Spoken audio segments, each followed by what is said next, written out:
So we cut the cheese, we took it over to the vacuum sealer, you package them up. Yes. And then now you're gonna put the label on. We are. So we're a very small business, and so we hand do everything. So we hand label the cheeses too. We have just our logo and what the cheese is on the front, and then all the nutrition info on the back. What did this feel like when you got to this process and saw this is your guys' name, this is your company? Yes. That was the most gratifying moment for me. It was a lot of hard work to get there. And then once I could see that I had put like something that I made on a shelf for our community to eat was extremely gratifying. Yeah, and like we said, especially, I know you guys started this during 2020, which was a trialing time for everyone. Construction took a long time, and that is when the pandemic hit.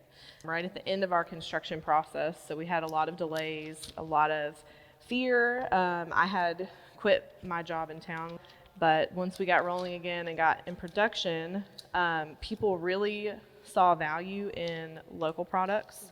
And so people were really excited that there was something in their rural community where they could go get groceries like milk and cheese and eggs and honey and things like that, beef. So it helped us out.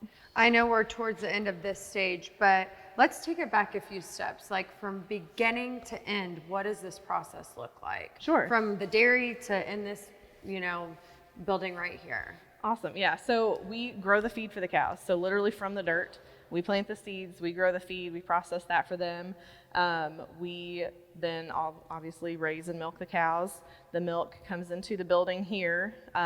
We test it for antibiotics, which is required, and then we process it. So we low temp pasteurize the milk, and it comes into this room, into one of these cheese vats. We add cultures and rennets and go through the cheese making process, and then obviously salt at the end or coloring if we're making a yellow cheese.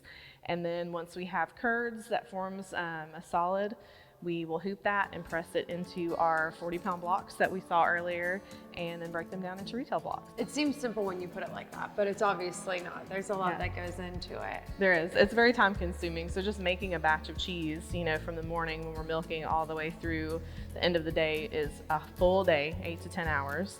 And then it ages for at least 3 months. And then we have another day where we break it down and another day where we deliver it. So it's a long process. And every day looks different. Every day there's something different going on in this room.